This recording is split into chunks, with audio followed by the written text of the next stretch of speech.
Alléluia, alléluia, alléluia.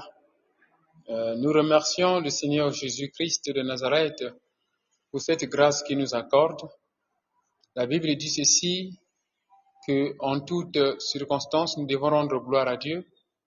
Aujourd'hui, l'Éternel Dieu, il nous a fait encore grâce. Nous sommes ici dans sa maison et devant sa présence.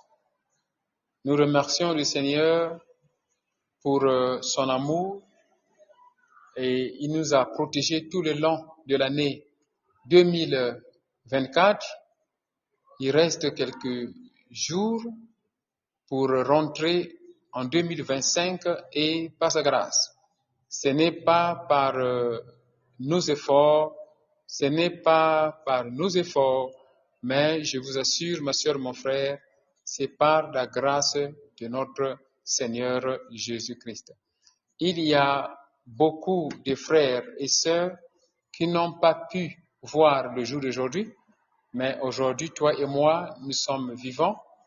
Voilà pourquoi, par son amour, nous sommes ici pour l'adorer et pour le louer et pour le célébrer. Je vais présenter le résumé de ce message que nous avons présenté en anglais pour bénir notre sœur, pour bénir notre frère. Souvenez-vous, ma sœur, mon frère, que nous sommes en train de préparer, comment on appelle, le réveillon de prière, mardi, le 31 décembre 2024, à partir de 21h de l'Afrique du Sud, 20h de l'Europe, 19h de Ghana. Et soyons tous connectés.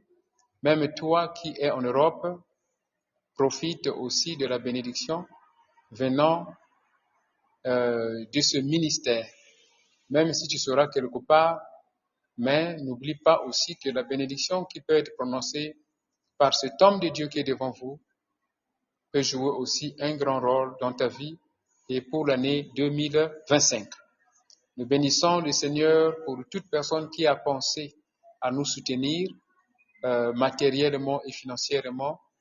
Vraiment, toi qui n'as pas encore fait ça, pense à le faire, ma sœur, mon frère, parce que nous avons besoin de ta contribution. Vous savez que l'événement, ça a toujours demandé de l'argent, surtout toute cette nuit, la nuit que nous allons passer ensemble avec vous. Il y a beaucoup de choses qu'il faut faire pour que le service soit connecté en ligne, les studios, tout consort. Je vous en prie, veuillez aussi nous contacter si vous avez besoin de détails pour savoir où est-ce qu'il faut investir dans le royaume des cieux. Alléluia. L'Éternel Dieu, il est bon. Jésus-Christ de Nazareth, il est bon.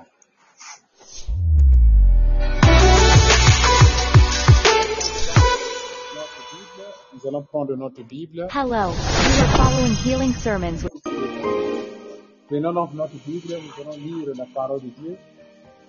Exode chapitre 14, de 13 à 14. Exode chapitre 14, de 13 à 14. Moi, j'en ai ici en anglais, mais je vais seulement résumer en français, juste pour vous faire comprendre l'idée ici. Mais veuillez ouvrir votre Bible pour le lire en français, n'est-ce pas? Exode chapitre 14, de 13 à 14.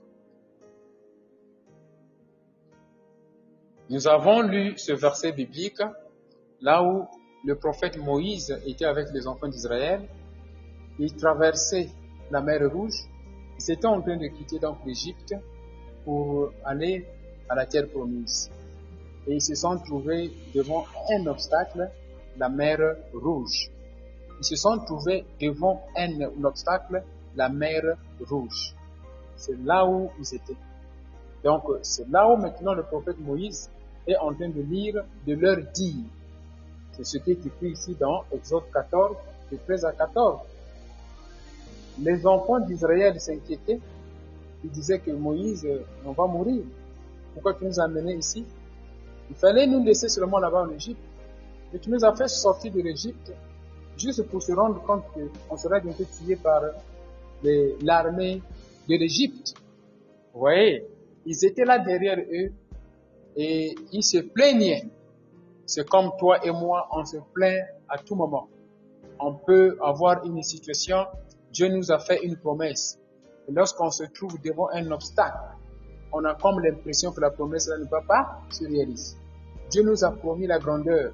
Et lorsqu'on se trouve devant les difficultés, on a comme l'impression que cette grandeur-là n'est pas. Et c'est ça. Dieu a manifesté des miracles à travers le prophète Moïse. Mais comment se fait-il? Devant la mer Rouge, les enfants d'Israël ont oublié les miracles que Dieu avait fait à travers le prophète Moïse. C'est ça ce qui arrive entre toi et moi, ma soeur, mon frère. C'est ça notre problème. On oublie la promesse de Dieu au moment des problèmes, au moment des difficultés. C'est ça notre problème, ma soeur, mon frère. Nous ne devons pas nous comporter comme ça. Parce que ça réduit quoi? La foi. Ça réduit la foi. Chaque fois, lorsque Dieu nous a fait une promesse, on doit se rappeler que le Dieu qui a promis, il va réaliser la promesse. Le Dieu qui a promis, pasteur Daniel Waxon, va réaliser la promesse. Au nom de Jésus-Christ. Le Dieu qui t'a promis, il va réaliser sa promesse pour ta vie.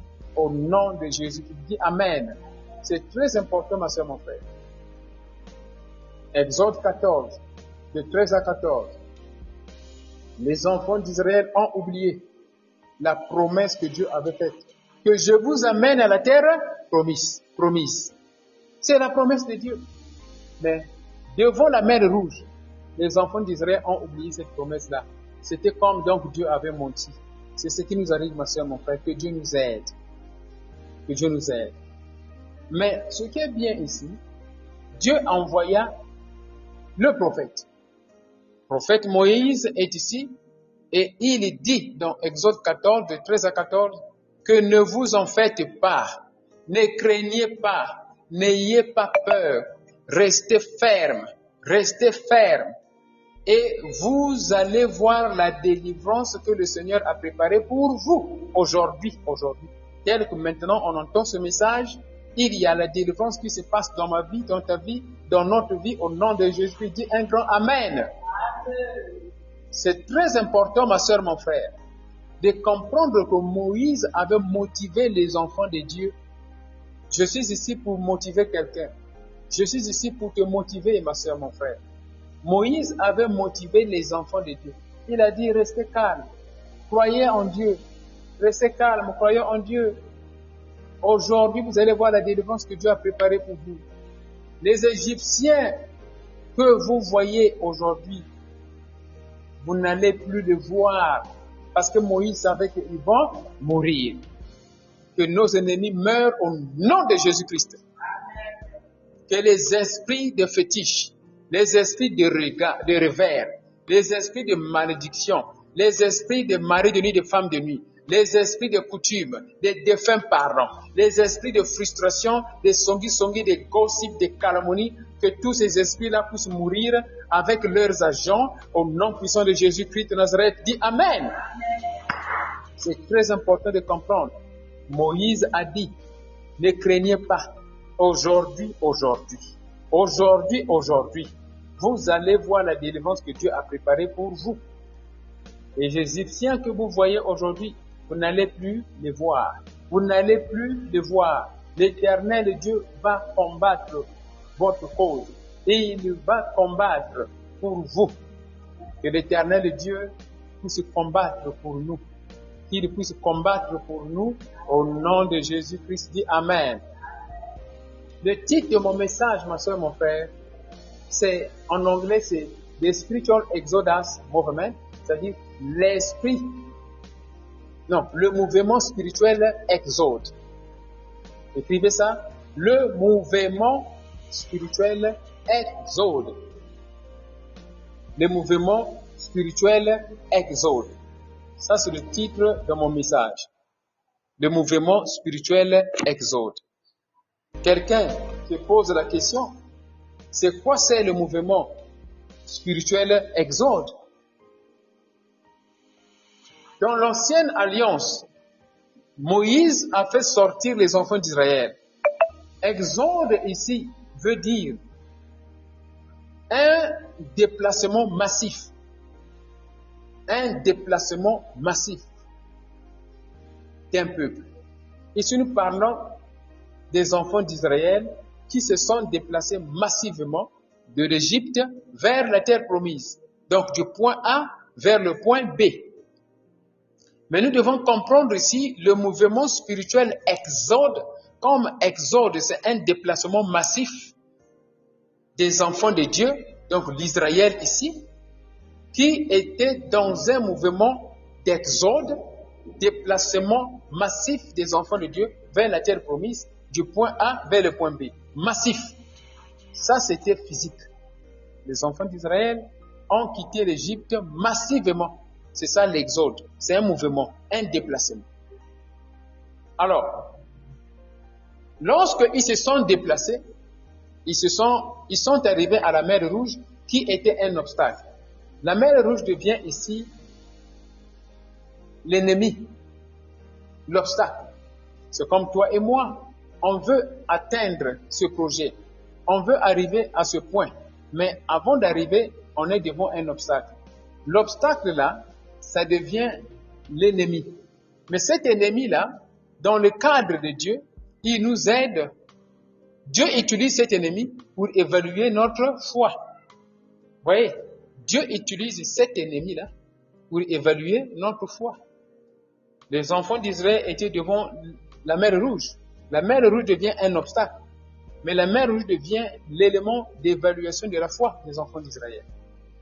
Heureusement, il y avait le prophète Moïse qui les avait fortifiés. Aujourd'hui, toi et moi, nous avons des hommes de Dieu, des serviteurs de Dieu qui sont là pour nous fortifier.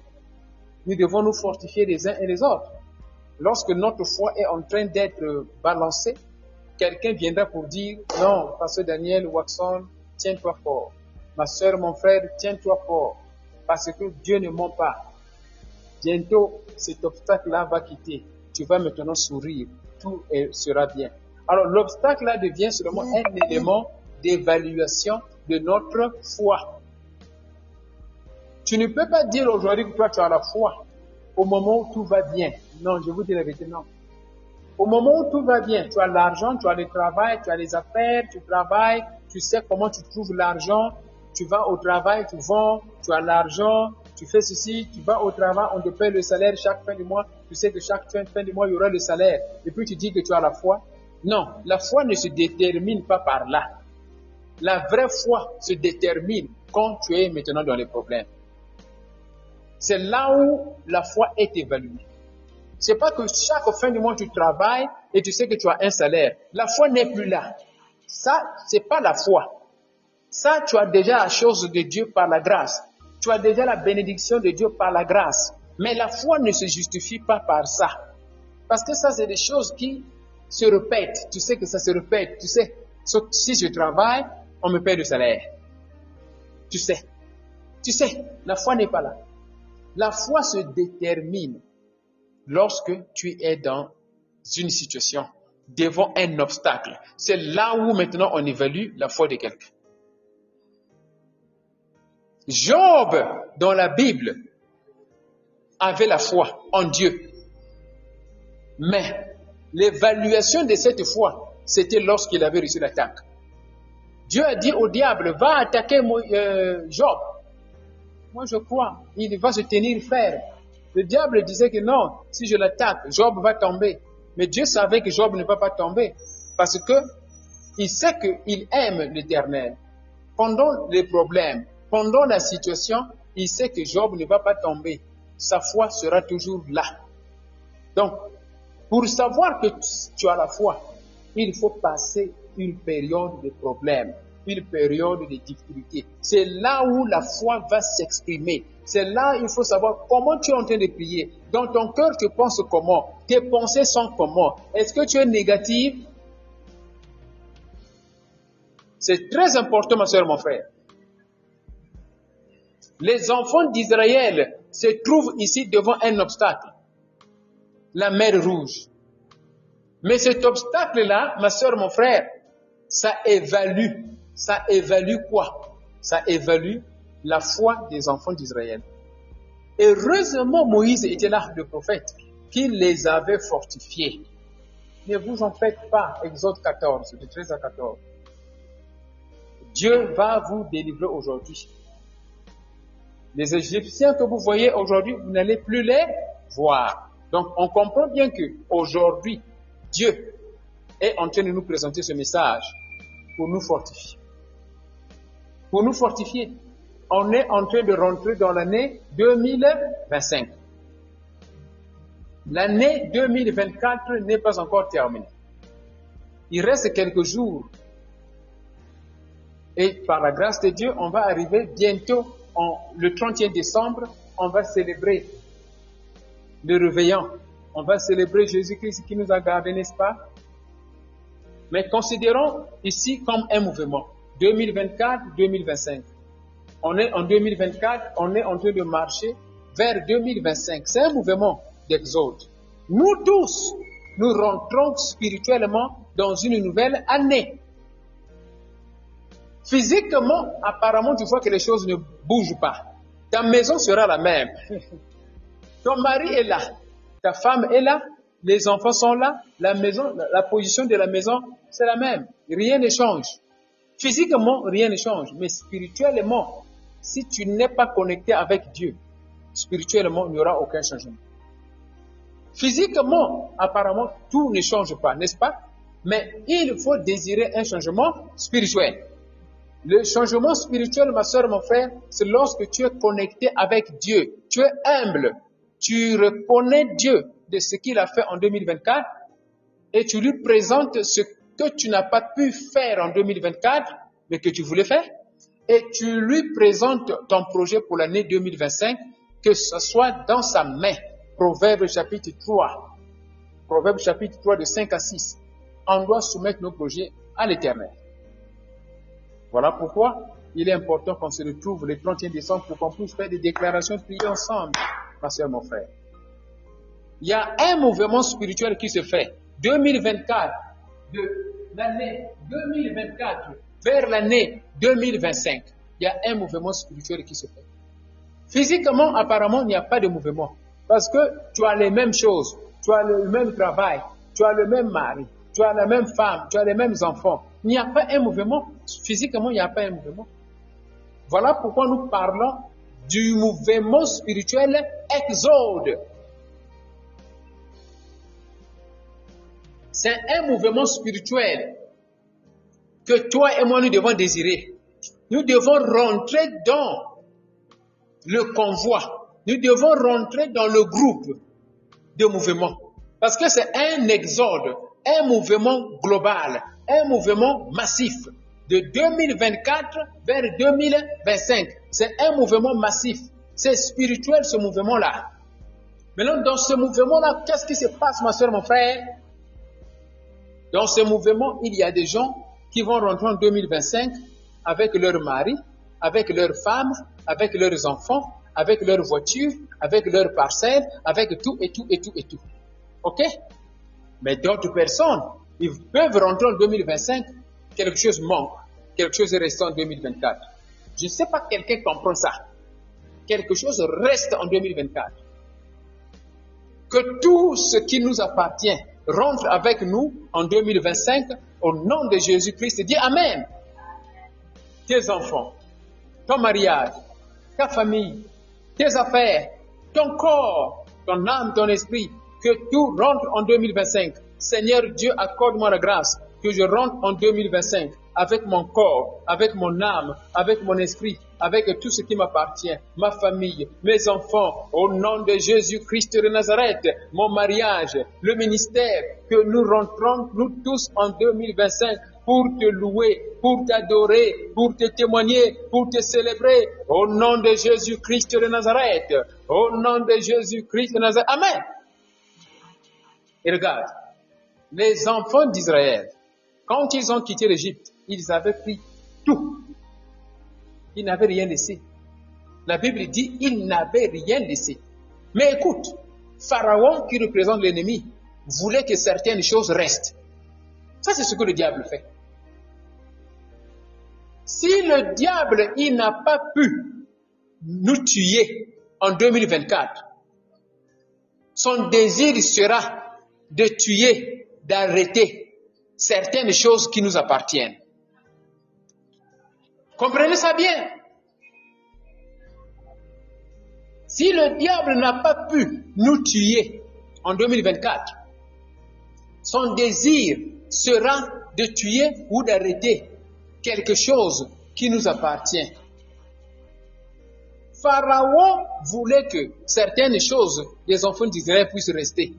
Mais Moïse a dit non. Le peuple de Dieu doit rentrer avec leurs biens. Et c'était ainsi. Que cela soit ainsi pour toi. Que cela soit ainsi pour moi. Au nom de Jésus-Christ. Amen. Les mouvements spirituels exode.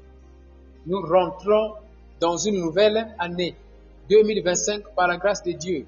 Que nous rentrons par la grâce de Dieu avec notre corps en bonne santé. Et si le corps était malade, la maladie doit rester.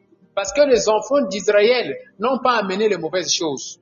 Quand ils sont rentrés dans leur maison, avant de sortir, quand ils préparaient les trucs, ils savaient les choses qu'il faut amener et ils savaient les choses qu'il faut laisser. Les choses qui étaient malades, les choses qui étaient gaspillées, ils les avaient laissées. Mais les enfants d'Israël ont pris tout ce qui était nécessaire devant leurs yeux. Que nous puissions sortir avec notre santé. La maladie doit rester. Les infections doivent rester. Les fétiches doivent rester. Les moqueries doivent rester. Les chèques doivent rester. Tout ce qui est monde de ténèbres doit rester. Nos ennemis doivent rester. Tes ennemis doivent rester. Mes ennemis doivent rester. Au nom de Jésus-Christ de Nazareth. Amen. Le mouvement spirituel exode. Ce mouvement-là, nous l'avons connu même le jour de la Pentecôte. Le jour de la célébration de la fête de Pentecôte, les enfants d'Israël étaient dans une chambre, la chambre haute. Ils étaient ensemble. Voyez le mouvement. Exode, c'est un mouvement massif. Ils étaient tous là, en commun accord. C'est comme toi et moi, nous devons être ensemble, en commun accord, pour célébrer l'année, pour célébrer l'entrée de l'année 2025. On doit être ensemble, ma soeur, mon frère. La prière d'ensemble est beaucoup plus efficace. Les enfants d'Israël, ils étaient ensemble, ils marchaient ensemble. Et comme ils étaient ensemble, il y avait la colonne de feu, il y avait la nuée de gloire. La colonne de feu, c'était dans la nuit, mais la nuée de gloire, c'était dans la journée. Pourquoi la colonne de feu dans la nuit? Parce qu'ils doivent voir la direction. Donc le Saint-Esprit était toujours avec eux. Dieu était toujours avec eux. Toi et moi, on doit toujours marcher avec Dieu. Pendant que nous rentrons dans une nouvelle année, on doit rentrer avec le Seigneur. Lui, il est avec nous. Et en 2025, on doit marcher avec le Seigneur. C'est ça ce que ça veut dire. Mais regarde bien, les enfants, les disciples de Jésus-Christ étaient dans la chambre haute, le jour de la Pentecôte. Le Saint-Esprit est arrivé. Ça, c'est un mouvement spirituel. Un mouvement spirituel exode. Suivez bien. Les enfants d'Israël, les enfants comment on appelle, les disciples de Jésus-Christ, ils étaient avec Jésus. Mais ils n'avaient pas le Saint-Esprit au-dedans d'eux. Ils étaient des serviteurs de Jésus-Christ, mais à un niveau bas. Mais regarde comment ils ont grandi spirituellement. Ils ont grandi spirituellement de niveau A vers le niveau B. C'est-à-dire, le Saint-Esprit était maintenant avec eux. Et les dons du Saint-Esprit se manifestaient au-dedans d'eux. Quel meilleur mouvement spirituel? Le mouvement spirituel exode des disciples de Jésus-Christ. C'était le baptême du Saint-Esprit. Ils ont quitté ce qu'on appelle l'ancienne vie vers la nouvelle vie. Le mouvement spirituel exode, c'est un mouvement qui est ici motivé par le Saint-Esprit, qui vient avec le pouvoir de nous faire sortir des mauvais environnements, des mauvais endroits et de mauvaises croyances. C'est un mouvement spirituel qui est motivé par le Saint-Esprit, qui nous fait sortir des mauvais environnements, des mauvais endroits et de mauvaises croyances. Il y a un mouvement. Il y a un mouvement, ma soeur, mon frère. Ce mouvement-là, ça va quoi? Ça va du point A vers le point B. Le point A, ici, peut être contrôlé par nos premiers seigneurs. Nos premiers seigneurs, ça peut être les esprits de famille, les esprits des ancêtres, les esprits mari de nuit, les esprits femmes de nuit, les esprits de coutume, les esprits de tradition. Il y a des gens qui sont toujours là. Ils sont là. Il n'y a pas un mouvement dans leur vie. Le mouvement spirituel, il n'y en a pas. Le réveil spirituel, il n'y en a pas. Le réveil spirituel, c'est un mouvement. C'est un mouvement qui nous fait quitter le ténèbre vers la lumière. Le réveil spirituel, c'est un mouvement qui nous fait quitter de l'échec vers la réussite. Le réveil spirituel, c'est un mouvement qui nous fait quitter des ténèbres vers la lumière. Ça nous fait quitter des doutes vers la foi. Vous voyez le mouvement? C'est un mouvement spirituel. Et ce mouvement est très important dans la vie. On doit toujours être dans les mouvements spirituels. L'ancien seigneur peut être le mari de nuit, femme de nuit, les esprits des morts, les esprits des défunts parents, ceux qui croient aller toujours au cimetière pour aller prier là-bas. Ils vont là-bas prier. Ils prient auprès de leurs parents parce que quoi? Ils ont cette croyance. Il y a des gens qui croient toujours aux rêves des défunts parents. Quand ils rêvent les défunts parents, ils viennent lui donner de l'argent, il se dit que c'est juste. Ça, c'est son ancien seigneur. Sa croyance, c'est comme ça. Mais quand il va recevoir la vérité, il y aura un réveil spirituel. Il comprend que ça, ce n'est pas bon. Ça, c'est aussi un mouvement spirituel. Nous tous, on est dans des mouvements spirituels.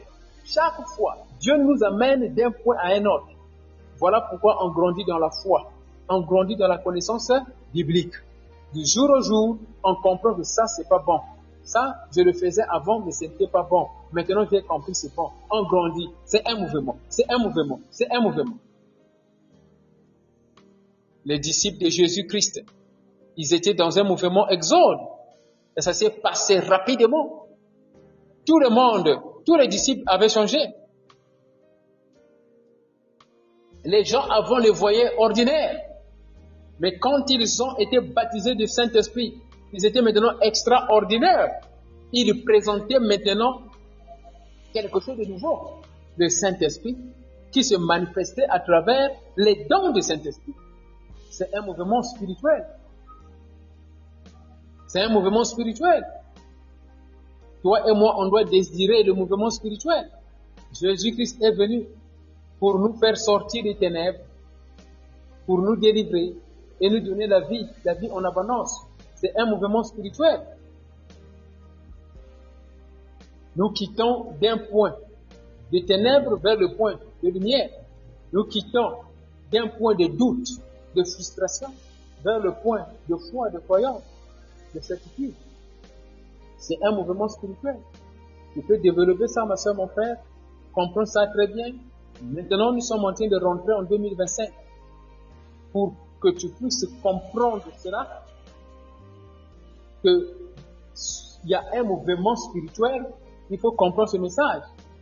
Parce que si tu ne comprends pas ce message, il y a des gens qui disent non, mais c'est la même chose, non? 2024, et puis 2025, c'est la même chose. Non! Spirituellement, il y a quelque chose. Dieu nous enseigne à compter nos années. Dieu nous enseigne à savoir compter nos jours. C'est ça ce que le roi David a dit. Tu m'as enseigné à compter mes jours. C'est une autre année. Un autre âge s'ajoute. Maintenant, si tu n'as pas changé, ça devient grave. Il faut évaluer ta vie. Les choses que tu n'as pas pu faire, si tu étais orgueilleux, il faut comprendre que cette fois-ci, l'âge a changé. Enlève l'orgueil. Si tu étais en colère, colérique, il faut maintenant voir un peu. Cette fois-ci, je ne veux pas être colérique. Il faut qu'il y ait quelque chose de changement. Il y a un mouvement spirituel qui doit se passer dans ta vie. Mais sinon, tu verras aucune différence entre 2024 et 2025. Aucune différence. Le même comportement, le même esprit, le même caractère, tu vois, le même mariage, même comportement dans le mariage, même situation dans la famille, aucun mouvement. Mais si tu comprends ce message, ma soeur, mon frère, tu vas prendre la décision de rentrer dans le convoi du mouvement spirituel Exode. Parce que ça se fait massivement, tu n'es pas sûr. Nous sommes là ensemble. Moïse était là avec le peuple d'Israël. Ils étaient ensemble. Et Moïse était là pour fortifier la foi des enfants de Dieu. Toi, ma soeur, mon frère, il y a un Moïse que l'Éternel Dieu a envoyé auprès de toi. Ce Moïse-là est là. Peut-être ce Moïse, c'est celui qui te parle maintenant pour fortifier ta foi. Il faut comprendre qu'il y a un mouvement spirituel. Sinon, tu vas voir que rien n'a changé. Parce que ta maison, c'est la même. Ta voiture, c'est la même. Les parcelles, c'est la même chose. Rien n'a changé. Mais sur le plan spirituel, il y a quelque chose qui se passe. Sur le plan spirituel, il y a quelque chose qui se passe. Rentre dans ce mouvement-là, ma soeur, mon frère, afin que Moïse se présente pour chasser tes ennemis, pour chasser tes ennemis, pour chasser cette chose-là que tu n'as pas aimée en 2024. Rentre dans le mouvement d'exode spirituel afin que Moïse, sous la forme du Saint-Esprit, puisse chasser cette chose-là que tu n'as pas aimée, que nous n'avons pas aimée en 2024. Lève-toi, ma soeur, mon frère, comme nous clôturons le résumé de ce message. Alléluia. Applaudis pour le Saint-Esprit. Applaudis.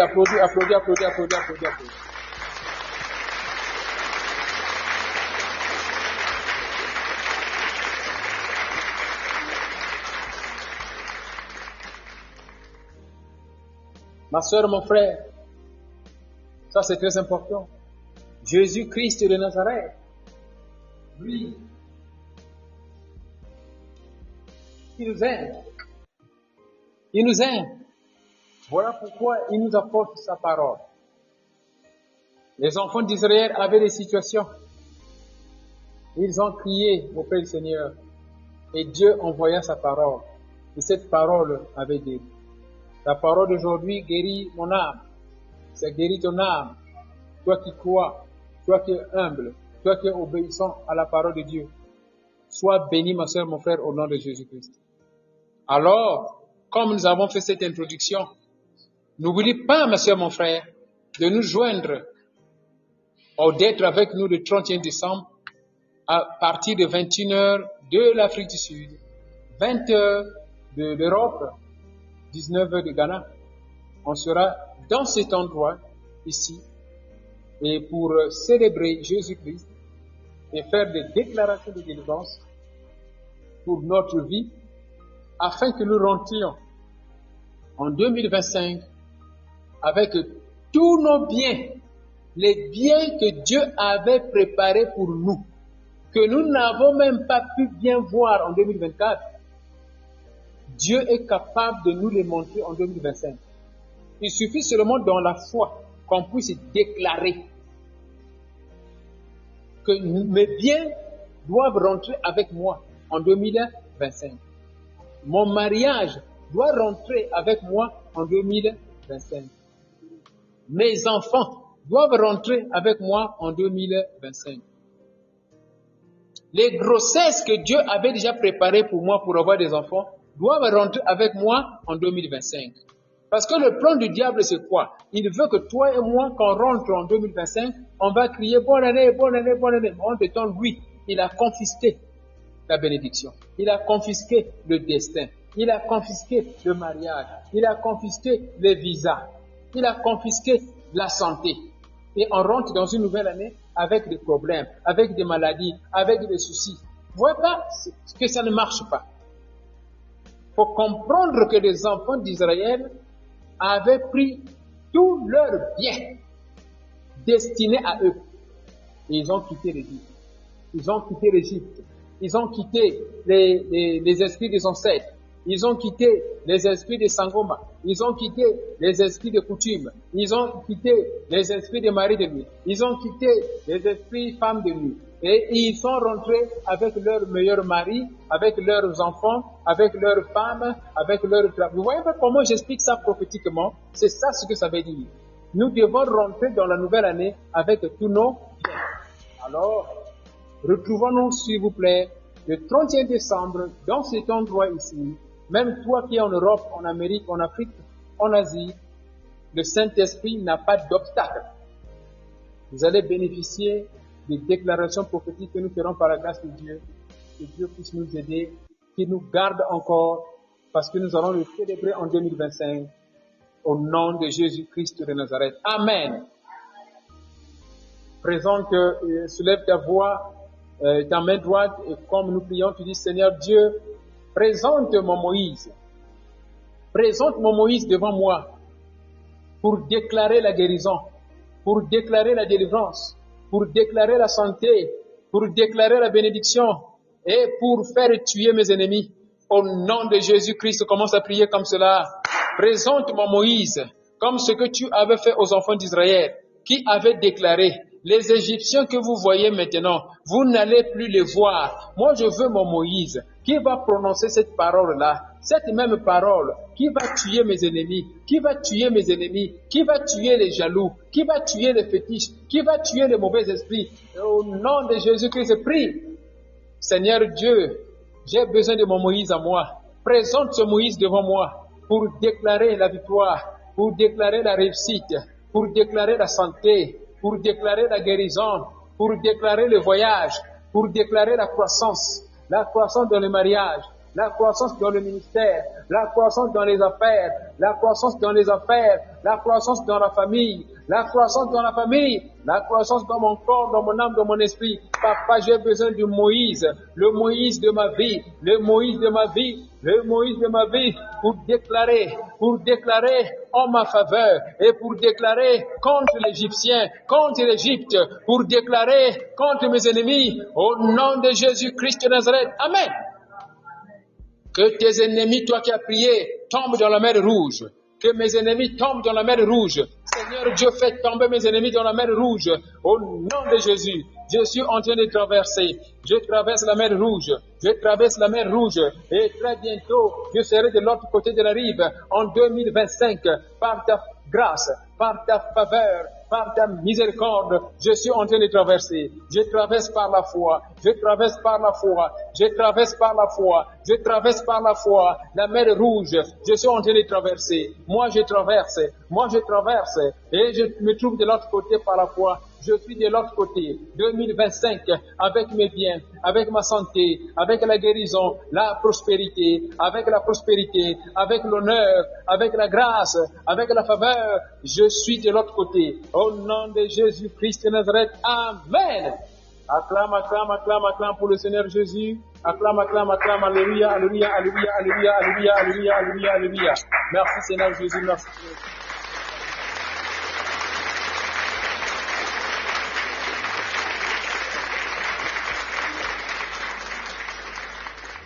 Nous avons terminé ce petit message.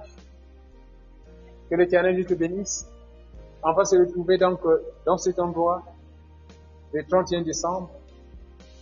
Nous avons besoin de tout le monde ici et nous avons besoin aussi de vos soutiens car nous avons besoin que l'organisation se passe bien afin que le service soit aussi en direct et pour bénir nos frères, nos sœurs. Il y a beaucoup de témoignages qu'on veut suivre, les témoignages de nos frères en Europe, les témoignages de nos frères en Asie et en Afrique. Oui, mais il faudrait que l'équipe technique puisse tout préparer et ça demande aussi des moyens. Veuillez s'il vous plaît soutenir toi qui veux rentrer dans le mouvement spirituel Exode avec nous. Veuillez s'il vous plaît nous soutenir. L'Éternel Dieu, le Dieu que je sers, le Dieu d'alliance, le Dieu de la Trinité, le Dieu très haut, et il va vous bénir. Au nom de Jésus-Christ de Nazareth. Amen. Amen. Nous avons terminé, ma soeur, mon frère. Nous avons terminé. Shalom, shalom.